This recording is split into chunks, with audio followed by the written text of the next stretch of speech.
Squid game Netflix का यह नया south Korean thriller show fictional survival genre पर बेस्ड है। It's like Saw meets Takeshi's Castle. ये कहानी है सांग गिहा और इसी की तरह कुछ फाइनेंशियली ब्रोक लोगों की। सालों पहले जॉब से निकाले जाने के बाद गिहा की जिंदगी मानो नरक बन गई। बैंक और प्राइवेट पार्टी से लोन ले लेकर गिहा पूरी तरह से कंगाल हो चुका था। इसकी बीवी भी दूसरी शादी करके बच्ची के साथ अलग सेटल हो गई और वो जल्दी यूएस शिफ्ट होने वाले थे। गिहा फिलहाल जुआ खेलकर और अपनी माँ के दिए पैसों पर उधार की जिंदगी बिता रहा था। बच्ची के बर्थडे के दिन उसे अच्छा गिफ्ट देने के चक्कर में गिहा ने अपनी माँ से पैसे उधार लेकर घोड़े की रेस में लगा दिए।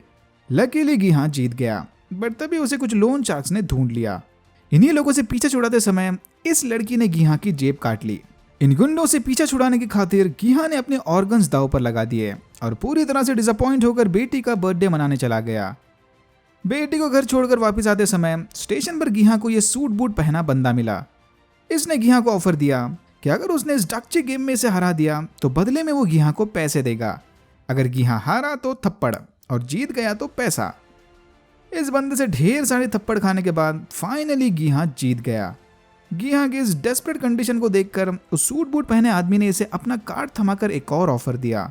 अगर इसी तरह के बच्चों वाले गेम्स खेलकर पैसा कमाना चाहते हो तो इस नंबर पर फोन लगाकर अपनी एंट्री रजिस्टर कर दो। थोड़ा सोच विचार करने के बाद गिहा मान गया। गेम में पार्टिसिपेट करते ही मास्क पहना एक आदमी गिहा को बेहोश करके किसी सीक्रेट लोकेशन पर लेकर गया। होश आने पर गिहा ने देखा कि यहाँ पर इसी की तरह 455 और प्लेयर्स आए हुए थे। हर एक प्लेयर को रजिस्ट्रेशन टाइम के मुताबिक नंबर मिला हुआ था। गिहा ने सबसे लास्ट रजिस्टर किया था, इसलिए यह हुआ प्लेयर नंबर 456। इस बुढ़ाओं ने सबसे पहले रजिस्टर किया था, तो यह हुआ प्लेयर नंबर 1। कुछ देर बाद ही रेड जंपसूट और मास्क पहने गार्ड्स ने आकर सबको खेल के रूल समझाए। ये पूरी फैसिलिटी को इस तरह के मास्क पहने मुस्टंडे ऑपरेट कर रहे थे। यह स्पेशल मास्क पहना हुआ बंदा इनका लीडर या फ्रंटमैन था। अगर प्लेयर्स ने 6 दिन में 6 गेम्स को जीत लिया तो बदले में इन्हें ढेर सारा पैसा मिलेगा। यहाँ सारे प्लेयर्स कंगाल थे जो इन गेम्स को जीतने के लिए किसी भी हद तक जाने को तैयार थे। प्लेयर से मिलते हुए गिहा ने देखा कि इनमें उसका बचपन का दोस्त चो सांगवू और वो पॉकेट मार लड़की भी शामिल थी। गिहा को लगा था कि उसका दोस्त कोई करोड़पति बिजनेसमैन बन गया होगा, बट अनफॉर्चुनेटली ये भाई साहब भी गलत जगह पैसा लगाकर कंगाल हो चुके थे। रूल्स और रेगुलेशन समझाने के बाद गार्ड सारे प्लेयर्स को गेम खिलाने लेकर चले गए। पहला गेम था red light green light. Green light के वक्त आगे बढ़ना है और रेड लाइट के वक्त स्टैचू बनकर खड़े रहना है। अगर रेड लाइट के वक्त इस डॉल ने किसी प्लेयर को हिलते हुए देख लिया तो वो प्लेयर एलिमिनेट हो जाएगा। पहले तो सारे इस गेम को बच्चों वाला गेम समझ रहे थे, बट जल्दी इनकी समझ आ गया कि गेम से एलिमिनेट होना मतलब दुनिया से एलिमिनेट होना। यप, हारने वाले प्लेयर्स को आसपास लगी बंदूकें भून डालेगी। और यहीं पर ऑडियंस और प्लेयर्स के चेहरे का रंग उड़ गया। एकदम इन्होंने वक्त बदल दिया, जज्बात बदल दिए, जिंदगी बदल दी। गिहा इस गेम में ऑलमोस्ट मरने ही वाला था, बट सांगवू और प्लेयर 199 की मदद से ये किसी तरह गेम को पार कर गया। पहले ही गेम में आधे से ऊपर प्लेयर्स मारे गए। ये देखकर सबने गेम को छोड़कर वापस जाने का डिसीजन लिया।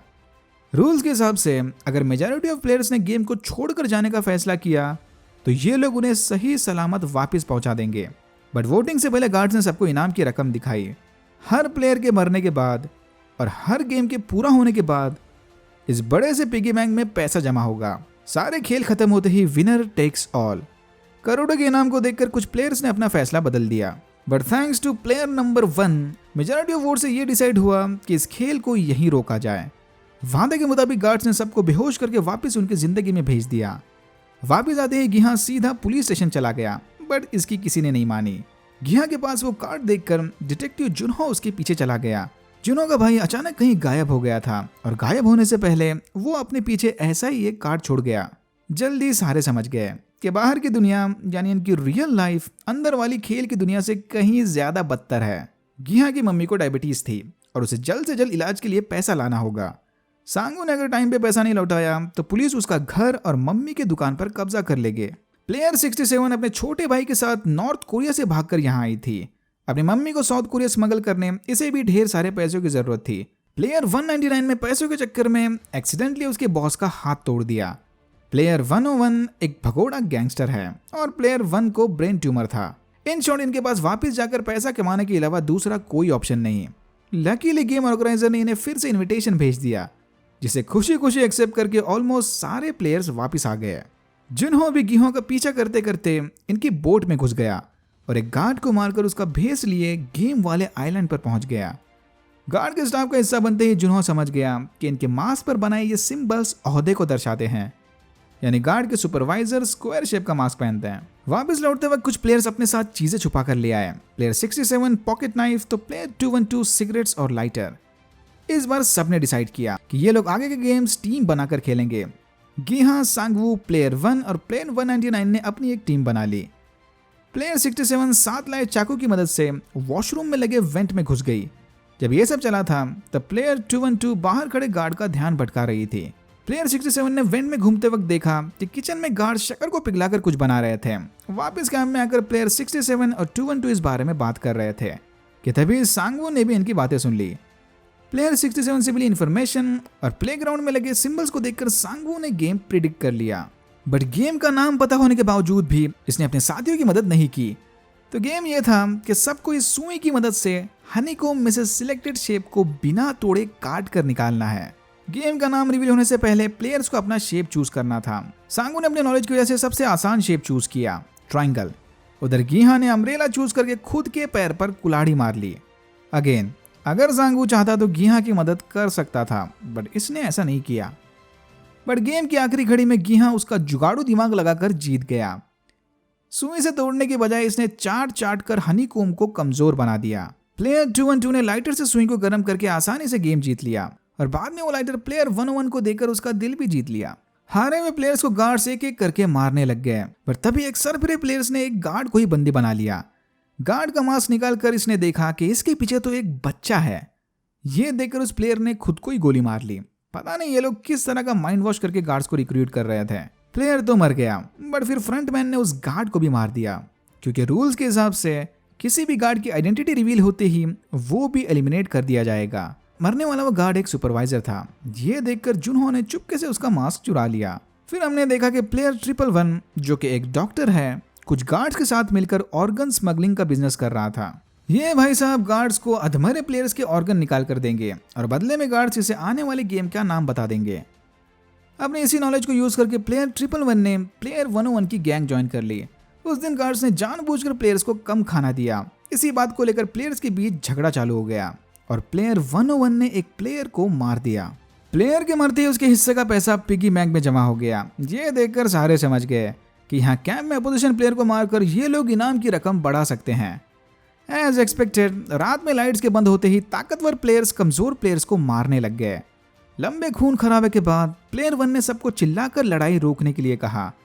यह देखकर फ्रंटमैन ने गार्ड्स भिजवाकर लड़ाई रोक दी। प्लेयर 67 भी गिहा की टीम का हिस्सा बन गई और फिर सारे एक दूसरे को अपना असली नाम बताने लगे। प्लेयर 199 का नाम अली अब्दुल, प्लेयर 67 का नाम कांग सेब्योक और प्लेयर 1 का नाम वो भूल गया। बाय द वे, प्लेयर 101 का नाम डक्सू है। रात में जुहो के बाजू का गार्ड उसे मोर्स कोड से कोई मैसेजेस भेज रहा था, क्योंकि जुहो ने जिस गार्ड की जगह ली वो भी ऑर्गन बिजनेस का मेंबर था। तीसरे गेम के लिए गार्ड्स ने प्लेयर्स को 10 लोगों की टीम बनाने को कहा। डॉक्टर ने डक्सू को बता दिया था कि अगला गेम टग ऑफ वॉर का है, तो डक्सू ने प्लेयर 212 को धोखा देकर अपने टीम से निकाल दिया और 10 मजबूत मुस्टंडो की टीम बना ली। गिहा की टीम में फिजिकली सबसे कमजोर लोग थे, इंक्लूडिंग इनकी नई मेंबर प्लेयर 240। बट प्लेयर 1 ने इन्हें समझाया कि टग ऑफ वॉर के गेम को मसल पावर से नहीं ब्रेन पावर से जीता जाता है। प्लेयर 1 की बताई टेक्निक को यूज करके गिहा की टीम जीत गई। मतलब हारने वाली टीम के सारे मेंबर्स ब्रिज से नीचे गिरकर मर गए। जीते हुए सारे प्लेयर्स आराम करने वापस कैंप आ गए, बट उस रात सबको डॉक्सू की गैंग का डर था। फॉर्चुनेटली डॉक्सू की गैंग ने किसी पर हमला नहीं किया। जुनहो स्क्वायर मास्क की मदद से अपने खोए हुए भाई के बारे में इंफॉर्मेशन निकलवाने चला गया। यह उसे गार्ड्स के इलीगल ऑर्गन बिजनेस के बारे में पता चला। पहले जुनहो को लगा कि शायद इन्हीं गार्ड्स ने ऑर्गन्स के लिए इसके भाई को मार दिया होगा, बट फिर बंदूक की नोक पर गार्ड ने कन्फेस किया कि इन्हें उसके भाई के बारे में कुछ नहीं पता। फ्रंटमैन के ऑफिस में सारे प्लेयर्स की लिस्ट रखी थी, जिसकी मदद से जुनहो उसके भाई को ढूंढ सकता है। फ्रंटमैन को प्लेयर 111 और ऑर्गन बिजनेस के बारे में पता चलते ही उसने गार्ड और प्लेयर दोनों को मार दिया। इस इलीगल ऑर्गन बिजनेस से कोई प्रॉब्लम नहीं, बट प्लेयर 111 को अंदर की इन्फॉर्मेशन पहुंचाना मतलब रूल्स के हिसाब से चीटिंग करना, और इधर चीटिंग की सजा सिर्फ मौत है। जुनहो उस गार्ड को मारकर अंडरग्राउंड टनल्स की मदद से फ्रंटमैन के ऑफिस में घुस गया। ये टनल्स इन्होंने वीआईपीज को सुरक्षित बाहर निकालने के लिए बनाए थे। वीआईपीज के बारे में हम आगे बात करेंगे। गार्ड को लगी बुलेट को देखकर फ्रंटमैन समझ गया कि कोई पुलिस वाला यहाँ घुस आया है। फ्रंटमैन ने फौरन सारे गार्ड्स को उसे ढूंढने के लिए भेज दिया। उधर फ्रंटमैन के ऑफिस में तलाशी लेते वक्त चूहों को पता चला कि ये स्क्विड गेम्स बरसों से चले आ रहे थे और इसका भाई हॉन्ग इन हो 2015 में हुए गेम्स का चैंपियन था। स्टोरेज रूम में छुपे हुए जुनहो ने फ्रंटमैन को फोन पर बात करते हुए सुन लिया।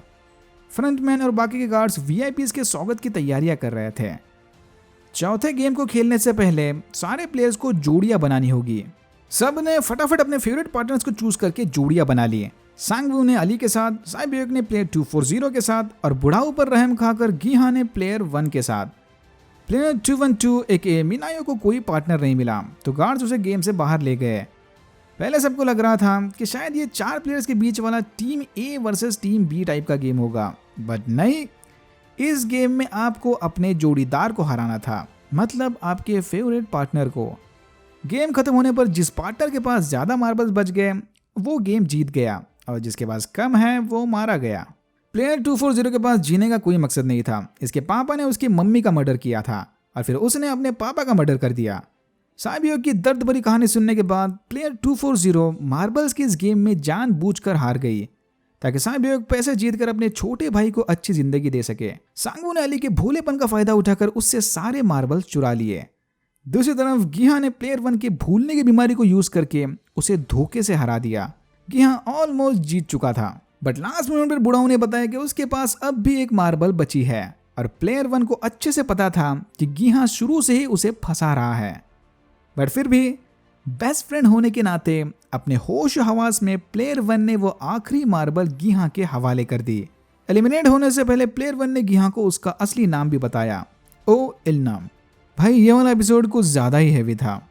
वापस कैंप में आकर सबने देखा कि मीनायो जिंदा है। सारे प्लेयर्स में कमजोर कड़ी होने की वजह से गार्ड्स ने मीनायो को गेम से डिस्क्वालीफाई करके सही सलामत वापस भेज दिया। कुछ देर बाद ही यहाँ पर वीआईपीज आ गए। वीआईपीज मतलब ऐसे करोड़पति लोग जो इन प्लेयर्स पर सट्टा लगाते हैं। फ्रंटमैन वीआईपी का स्वागत करके उन्हें सेपरेट रूम में लेकर चला गया जहां से ये लोग फाइनल गेम्स को लाइव देखेंगे। किसी पर्सनल रीजन की वजह से गेम का होस्ट इन्हें ज्वाइन नहीं कर पाया। होस्ट मतलब फ्रंटमैन का बॉस, यानी इन गेम्स का मेन ऑर्गेनाइजर। ये भी बाकियों की तरह स्पेशल मास्क पहनता है। पिछले मार्बल वाले गेम में अपने पार्टनर यानी बीवी को खोने के बाद जबरदस्त गिल्ट में आकर प्लेयर 69 ने सुसाइड कर लिया। ये देखकर एक वीआईपी बहुत गुस्सा हुआ क्योंकि इसने प्लेयर 69 पर बेट लगाई थी। जुनहो चुपके से मास्क बदलकर सर्विंग स्टाफ में घुस गया। इस वीआईपी को जुनहो में काफी इंटरेस्ट था। इसी इंटरेस्ट को आगे बढ़ाने ये दोनों गेम छोड़कर प्राइवेट रूम में चले गए जहां जुनहो ने वीआईपी को बंदूक दिखाकर उसका कन्फेशन रिकॉर्ड कर लिया और फिर उसे बेहोश करके इमरजेंसी एग्जिट में रखे स्कूबा गियर की मदद से आइलैंड छोड़कर भाग गया। 5वें गेम में बचे हुए 16 प्लेयर्स को इस ब्रिज को क्रॉस करना होगा। इस ब्रिज पर रैंडम नॉर्मल और टेम्पर्ड ग्लास के पैनल्स रखे हुए थे। टेम्पर्ड ग्लास पैनल से होकर जाने वाले प्लेयर्स बच गए और नॉर्मल ग्लास पर कदम रखने वाले प्लेयर्स नीचे गिरकर मर गए। यहीं पर डॉक्सू की गुंडागर्दी से तंग आकर उससे बदला लेने मीनाया उसे साथ लेकर ब्रिज से नीचे कूद गई। बचे हुए 4 प्लेयर्स में एक बंदा टेम्पर्ड ग्लास में एक्सपर्ट था। यह लाइट रिफ्लेक्शंस को देखकर नॉर्मल और टेम्पर्ड ग्लास के बीच फर्क बता सकता था। बट एकदम लास्ट मोमेंट पर फ्रंटमैन ने सारे लाइट्स बंद कर दिए। इनके पास अब ज्यादा टाइम नहीं बचा। गेम को सर्वाइव करने की खातिर सांगू ने प्लेयर 17 को आगे के ग्लास पर ढकेल कर मार दिया। वो ग्लास नॉर्मल था, मतलब दूसरा ग्लास टेम्पर्ड है। समय रहते गीहान, सांगवू और साइबियोक ने ब्रिज को पार कर लिया। टाइमर पूरा होते ही ब्रिज में धमाका हुआ और एक कांच का टुकड़ा आकर सीधा साइबियोक के पेट में घुस गया। फाइनल गेम से पहले गार्ड्स ने तीनों को टक्सीडो पहनाकर आलीशान डिनर पार्टी दी और डिनर के बाद सबको एक पॉकेट नाइफ दिया। अगर ये चाहें तो आखिरी गेम के शुरू होने से पहले एक अपोनेंट को कम कर सकते थे। गीहा और साइबियोक टीम बनाकर सांगवू को मारने वाले थे, बट तभी साइबियोक ढेर सारे ब्लड लॉस की वजह से बेहोश होने लगी। बेहोश होने से पहले इसने गीहा से वादा लिया कि अगर वो इस गेम से जिंदा वापस गया तो उसके छोटे भाई का ख्याल रखेगा। साइबियोक को इस हालत में देखकर गीहा मदद मांगने चला गया और इसी मौके का फायदा उठाकर सांगवू ने साइबियोक को मार दिया। मतलब बचे बस 2 फाइनलिस्ट, गीहा और उसका बचपन का बेस्ट फ्रेंड सांगवू। फ्रंटमैन उसके गार्ड्स के साथ जुनहो का पीछा करते करते पास के आइलैंड पर पहुंच गया।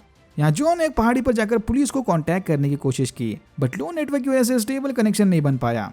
कॉल नहीं जा रहा, वीडियो फाइल्स क्या जाएंगे। फ्रंटमैन के गार्ड्स ने जुनहो को घेर लिया और यहीं पर फ्रंटमैन ने जुनहो के सर पर सरप्राइज बॉम्ब फोड़ दिया। ये फ्रंटमैन ही जुनहो का खोया हुआ भाई इनहो है। इसे अच्छे से पता था कि जुनहो हार नहीं मानने वाला। ना चाहते हुए भी इनहो ने उसे शूट कर दिया। गोली खाते ही जुनहो पहाड़ी से नीचे पानी में गिर गया। टूर्नामेंट का छठा और आखिरी गेम है द स्क्विड गेम, मतलब कोरियन लंगड़ी। रूल्स के हिसाब से इस गेम को जीतने वाले या आखिर तक जिंदा बचने वाले प्लेयर को इनाम की सारी रकम मिलेगी। गिहा सांगो को जख्मी करके गेम के लास्ट स्टेप तक पहुंच गया, बट गेम जीतने की बजाय इसने गार्ड से गेम को रोकने को कहा। बिल्कुल पहले की तरह अगर गिहा और सांगवू दोनों गेम को छोड़ना चाहते हैं तो गार्ड्स इन्हें सही सलामत वापस घर पहुंचा देंगे, बट ऐसा करने पर किसी को प्राइज मनी नहीं मिलने वाला। यह सुनकर सांगवू ने अपनी जान की कुर्बानी दे दी। मरने से पहले उसने गिहा को बताया कि वापस जाकर वो सांगवू की मां का ख्याल रखे। करोड़ों रुपए जीतकर गिहा वापस अपने घर चला गया, जहां उसने देखा कि उसकी मां फर्श पर मरी पड़ी थी। यह देखकर गिहा जबरदस्त डिप्रेशन में चला गया। इतना सारा पैसा जीतने के बावजूद भी वो अपनी मां को नहीं बचा पाया। उसकी बेटी भी सौतेले बाप के साथ यूएस शिफ्ट हो गई, यानी गिहा अब पूरी तरह से अकेला था। 1 साल बाद गिल्ट और डिप्रेशन का शिकार गिहा ने जीते हुए पैसे को हाथ तक नहीं लगाया। वो आज भी पहले की तरह ही गरीबों वाली जिंदगी जी रहा था कि तभी अचानक उसे होस्ट ने विजिटिंग कार्ड भेजा। कार्ड पर लिखे एड्रेस पर पहुंचकर गिहा ने देखा कि प्लेयर 1 AKA ओ इलनम डेथ बेड पर पड़ा आखिरी सांसें गिन रहा था। यह देखकर गिहा समझ गया कि प्लेयर 1 ही स्क्विड गेम का होस्ट है। यही सालों से इस गेम को चलाते आ रहा था। इलनम ने वो सारे गेम्स अपने बचपन की यादों को ताज़ा करने के लिए सिलेक्ट किए थे। इसे वाकई में ब्रेन ट्यूमर की बीमारी थी, तो मरने से पहले आखिरी बार इसे बचपन वाले गेम्स को फिर से एंजॉय करना था, इसीलिए ये खुद भी गेम्स का हिस्सा बना था। इलनम ने इसे बताया कि एक्सट्रीम गरीब और एक्सट्रीम अमीर होने में एक चीज कॉमन है कि उनकी लाइफ से एक्साइटमेंट मिट जाता है। करोड़पति लोगों की सारी ख्वाहिशें आसानी से पूरी होने की वजह से उनकी लाइफ में कुछ फन नहीं रहता। इसीलिए जिंदगी में फन को वापस लाने इलनम ने वीआईपीज के साथ मिलकर स्क्विड गेम की शुरुआत की। जैसे गिहा घोड़े पर पैसे लगाता है, बिल्कुल वैसे ही वीआईपीज इंसानों पर पैसा लगाते हैं। इलनम ने उसे याद दिलाया कि गेम को छोड़कर वापस जाने का चांस देने के बावजूद भी ऑलमोस्ट सारे प्लेयर्स पैसा कमाने के चक्कर में वापस आ गए, भले ही उसमें इनके साथियों की जाने क्यों न जाए। इलनम को अब भी लगता है कि उसका डिसीजन सही था। दुनिया में इंसानियत जैसी कोई चीज नहीं बची। बेस्ट फ्रेंड होने के नाते मरने से पहले इलनम ने गिहा के साथ आखिरी गेम खेला। बाहर एक शराबी जबरदस्त ठंडी में बेहोश पड़ा था। अगर रात 12 बजने से पहले किसी ने उस शराबी की मदद की, मतलब दुनिया में आज भी इंसानियत जिंदा है, यानी गिहा जीत गया। अगर नहीं तो इलनम जीत गया। 12 बजने से ठीक 1 मिनट पहले एक बंदे ने पुलिस बुलवाकर उस शराबी को उठा लिया, यानी गिहा जीत गया। बट उसी मोमेंट पर इलनम ने दम तोड़ दिया। मरने से पहले इलनम ने अपनी हार देखी या नहीं वो तो बस इलनम ही जाने, बट गिहा को लगता है कि उसने अपनी हार देख ली। इलनम की स्पीच सुनने के बाद गिहा ने जीते हुए पैसे को सही काम के लिए इस्तेमाल करने का फैसला किया। गिहा साइबियक के भाई को शेल्टर से उठाकर सांगवू की मम्मी के पास ले गया और उसकी मम्मी को सूटकेस भर के पैसा थमाकर अपनी बेटी से मिलने यूएस के लिए निकल पड़ा। एयरपोर्ट जाते वक्त गिहा ने देखा कि स्टार्टिंग वाला वही सूट बूट पहना बंदा एक और मजबूर इंसान के साथ दागची खेल रहा था। गिहा के वहां पहुंचने से पहले वो ट्रेन में बैठकर निकल गया, बट गिहा ने उस मजबूर आदमी के हाथ से कार्ड छीनकर उसे वापस घर जाने को कहा। फ्लाइट में बैठने से पहले गिहा ने कार्ड पर दिए नंबर पर फोन घुमाया, उन्हें यह बताने कि गिहा उन्हें कभी माफ नहीं करने वाला। कि तभी उसे पता चला कि वो लोग कंटिन्यूसली गिहा पर नजर रखे हुए थे। यह सुनते ही गिहा ने यूएस जाने का प्लान कैंसिल कर दिया और एयरपोर्ट से वापस चला आया, इंडिकेटिंग कि सीजन 2 में गिहा अपना बदला लेगा। और यहाँ होता है सीजन 1 खत्म। अगर आपको वीडियो अच्छा लगा तो please like share and subscribe for more videos like this. मैंने ऐसे और भी वीडियोस बनाए जिनके लिंक्स आपको डिस्क्रिप्शन बॉक्स में मिल जाएंगे। Thank you very much for watching and I am hoping to see you in my next one.